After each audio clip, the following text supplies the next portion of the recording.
आपके घर वाले आपको वज़ीर-ए-आज़म भी बना रहे थे, हमने आपको वज़ीर-ए-आज़म बनाया। मैं नहीं बोलने दूंगा, ऐसा नहीं बोलने दूंगा, आप मुझे बोलने देंगे, मुझे बड़े उछलते हैं, मुझे पता है मीडिया में। ये अरशद है, ये फलां है, नाम ले लेना फिर।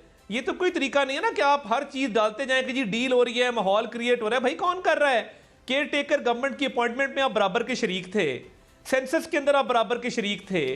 बिस्मिल्लाहिर्रहमानिर्रहीम। अस्सलाम वालेकुम नाज़रीन इकराम, मैं हूं अब्दुल बासित स्वाति और आप देख रहे हैं मेरा डिजिटल चैनल। नाज़रीन इकराम, पहले आप ये वीडियो देखिए, फिर इस पर डिटेल में बात करते हैं।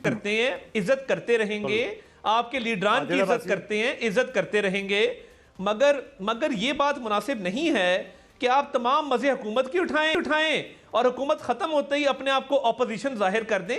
ऐसा ना करें। लोग बड़े समझदार हैं, लोगों को पता है कौन हुकूमत में कितना था और किसकी कितनी मानी जाती थी। तो इसलिए तमाम लोगों को आपके काबीना के पोर्टफोलियोज भी पता है और उनकी पावर भी पता है। ऐसा नहीं है कि आप कोई साइडलाइन कोलिशन पार्टनर थे। हुकूमत से निकलते ही ये तमाम चीजें करना ये मुनासिब नहीं है। जी मंदोखेल साहब, आपको बात करना चाहिए। दिलबासी, मुझे आप सुनेंगे। देखिए, पहली बात तो ये है कि हम तो हुकूमत में शामिल भी नहीं होना चाह रहे थे। नंबर एक बात, हमने पाकिस्तान की तारीख में और आपके घर वाले आपको वज़ीर-ए-आज़म भी बना रहे थे, हमने आपको वज़ीर-ए-आज़म बनाया। नंबर एक बात, वो जरदारी साहब का बिलावल का एहसान देख ले। नंबर एक बात। दूसरी बात ये कर ले कि आपके 25-30 मावन खसूसी, आपके तमाम अदारों के सरबरा जो मेरे स्पेशल कमेटी में आते थे, उनके सरबरा MPA MNA आपके साबिक, और फिर पंजाब का बड़ा सूबा गवर्नर का, उसको भी छोड़िए। आप ये बताओ कि तोकीर शाह जो पूरे ब्यूरोक्रेसी का एक सरगना था, जो एक तरफ आप आवाज़ उठाते थे कि वोट को इज्जत दो, और ये शख्स असम्बली की बनाई हुई कमेटी को, अपनी ब्यूरोक्रेसी को, जो आपके वजीर थे ख्वाजा आसिफ का, ख्वाजा साद रफ़ी का, मुसद्दक मलिक का, और आपके राना तनवीर के वजीर मिनिस्ट्री के लोगों को मना करता था। और 13 स्टे लेके दिए हैं तोकीर शाह ने असम्बली के स्पेशल कमेटी, जिसकी सदारत, जिसकी चेयरमैनशिप मेरे पास थी। आप मुझे बताओ, आप वकील हो, कानून का आइन का आर्टिकल 69 क्या कहता है? कोई भी अदालत किसी भी असम्बली या इनकी कमेटियों की मामलात में इंटरफेरेंस नहीं कर सकते। सुन ले, हौसला रख ले, आप हौसला रख ले, आप हौसला रख ले, आप हौसला रख ले, आप हौसला रख ले, अपनी बारी पे बोले। आदिल अब्बासी, आप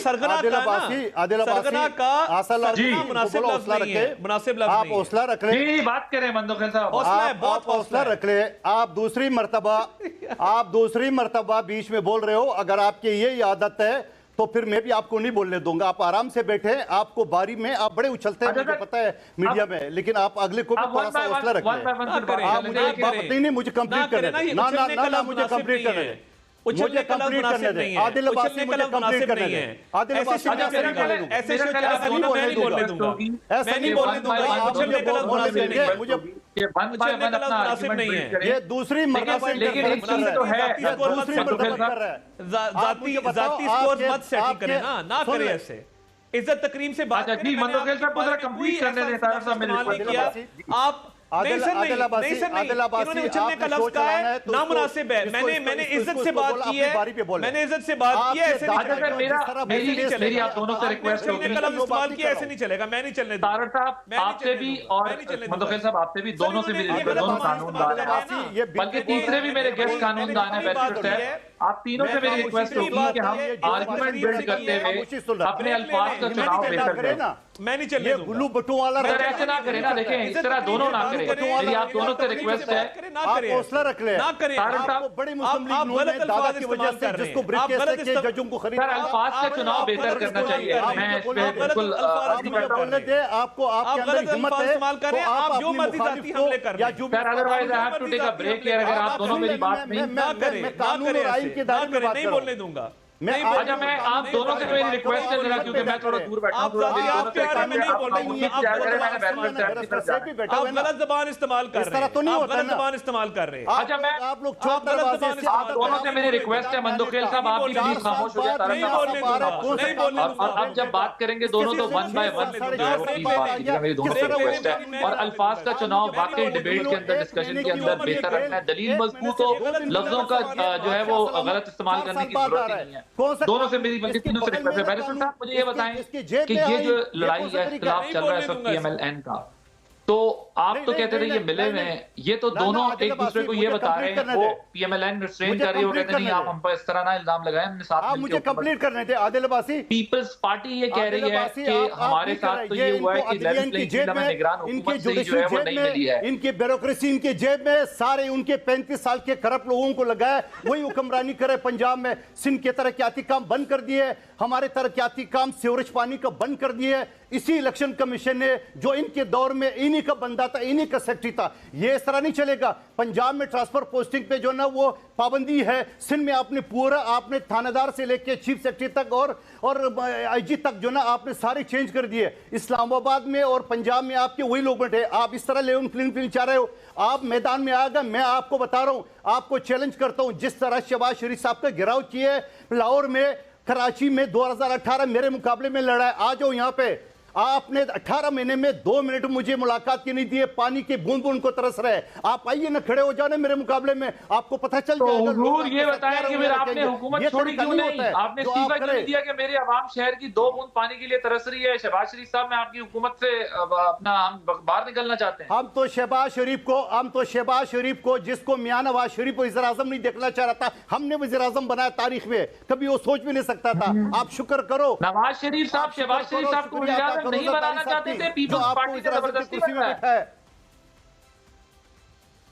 जी बिल्कुल बिल्कुल बनाया, हमने बनाया। हम नहीं होता तो जिंदगी में नहीं बन सकता था। जी सर, मैं आप दोनों से रिक्वेस्ट है मेरी, तारड़ साहब मैं आपके पास आता हूँ, मुझे जरा क्विकली अपना इस पर आर्गुमेंट बिल्ड कीजिएगा, बिकॉज़ मैंने सैफ साहब के पास जाना है। देखिए, ये जो मैंने इनकी लीडरशिप के बारे में बड़ी इज्जत तकरीम से बात की, इनके बारे में इज्जत तकरीम से बात की। इन्होंने मेरी फैमिली पे इल्जामात लगाए, इन्होंने उछलने का लफ्ज इस्तेमाल किया। मैंने क्या गलत बात की? डॉक्टर तौकीर, मैंने क्या गलत बात की? मैंने यही बताना कि आप चोर दरवाजे से आ रहे हो। मैंने यही किया कि आप ब्यूरोक्रेसी आपके बगल में। मैंने यही किया कि उन्हें बात तो करने दें, उनकी बारी है जिसको जुडिशरी को खरीदने की। मैंने यही बात की है कि आपके सारे ब्यूरोक्रेसी है। मैंने गलत बात कौन सी की है? मैं तो आइन दलील के साथ बात कर रहा हूं। अब मैंने तारड़ साहब को खामोश कराया था, अब तारड़ साहब की बारी है, तारड़ साहब को बात करने जी।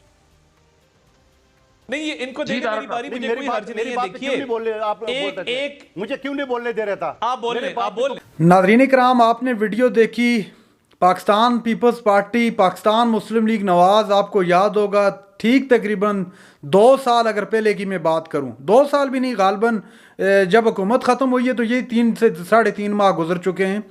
एक दूसरे को हार पहनाते थे, एक दूसरे के गले लग लग कर जो है अपने मामला सुलझाते थे PMLN और PP के लोग। आज ये माहौल मैंने देखा तो मैं हैरान हो गया। हैरान तो वैसे मैं उस तरह नहीं हुआ, चूँकि जिन्होंने 90s का दौर देखा हुआ है, PP और नून का, एक दूसरे को किस तरह काटने के लिए दौड़ते थे। बहरहाल इन्होंने 16 माह के लिए मिलकर हुकूमत बनाई, हुकूमत की, और आज कादर मंदोखेल साहब और जनाब अता तारड़ साहब आमने सामने थे। कादर मंदोखेल साहब ने संगीन किस्म के इल्ज़ामात लगाए कि जुडिशरी आपके जेब में है, आपने उन लोगों को भर्ती किया जो आपके अपने लोग हैं। सिंध के लिए आपने किया क्या है? शहबाज शरीफ को घर से कोई वज़ीर आज़म नहीं बनाता था और हमने उसको वज़ीर आज़म बनवाया। बिलावल और जरदारी के एहसान माने। जनाब दूसरी साइड पर बैठे अता तारड़ को ये बात बर्दाश्त न हुई, उनको बुरा लग गया। कहा जी जब आप हुकूमत में थे, हुकूमत के आपने सारे मज़े लिए, जब हुकूमत ख़त्म हुई है तो आज आप गिरबान पकड़ने को तैयार हो गए हैं। तो ये रोज़ाना की एक नई कहानी है। अब ये एक दूसरे को देखना तक पसंद नहीं करते। जो हालात आपने देखे वीडियोस के अंदर, किस तरह आपस में लड़ रहे थे। अता तारड़ साहब उन्होंने कहा कि आए शहबाज शरीफ मेरे साथ मुकाबला करे, मैं इलेक्शन के लिए तैयार हूँ, कादर मंदोखेल साहब ने कहा। अब वो कुछ अरसा कबल का अगर इनको देखा जाए तो एक दूसरे की तारीफ़ों के पुल बांधते थे, कहते थे जी ये बहुत अच्छा चल रहा है सेटअप, PMLN और PP एक प्लेटफॉर्म पर हैं, 14 जमातें दीगर भी एक प्लेटफॉर्म पर हैं। चूँकि PDM की सूरत में एक चूँ चूँ का मुरब्बा जो इन्होंने बनाया था, आज उसका दड़न तख्ता हुआ सबको दिखाई दे रहा है और ठीक ठाक इनकी आपस में अनबन होगी। बहरहाल नाज़रीन इकराम, ये थी आज की हमारी वीडियो। चैनल पर जो ने चैनल को सब्सक्राइब कर लें अगली वीडियो तक के लिए। अल्लाह हाफ़िज़।